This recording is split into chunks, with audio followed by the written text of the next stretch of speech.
এবার মৌখিক 11 নম্বর ক। রংধনু কয়টি রং ও কি কি? রংধনু 7টি রং, যথা বেগুনি, নীল, আসমানি, সবুজ, হলুদ, কমলা, লাল। 7টি রং কি কি? বেগুনি, নীল, আসমানি, সবুজ, হলুদ, কমলা, লাল। বেগুনি, নীল, আসমানি, সবুজ, হলুদ, কমলা, লাল।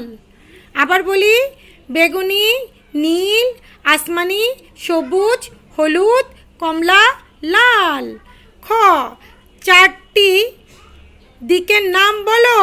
উত্তর পূর্ব, পশ্চিম, উত্তর, দক্ষিণ। 4টি দিকের নাম বলো। পূর্ব, পশ্চিম, উত্তর, দক্ষিণ। আবার বলি, পূর্ব, পশ্চিম, উত্তর, দক্ষিণ। পূর্ব, পশ্চিম, উত্তর, দক্ষিণ। 6 ঋতুর নাম বলো। 6 ঋতুর নাম হলো গ্রীষ্মকাল, বর্ষাকাল, শরৎকাল, হেমন্তকাল, শীতকাল, বসন্তকাল। আবার বলি, গ্রীষ্মকাল, গ্রীষ্মকাল, গ্রীষ্মকাল। আসলে লেখার সময় লিখতে হবে গ্রীষ্মকাল। গয় রফলা দীর্ঘিকারে গ্রী, পেটকাটা মধ্যে শয় ময়, কয়েকারে কাল, কাল, কিন্তু উচ্চারণ হবে গ্রীষ্মকাল। বর্ষাকাল, শরৎকাল, হেমন্তকাল, শীতকাল ও বসন্তকাল।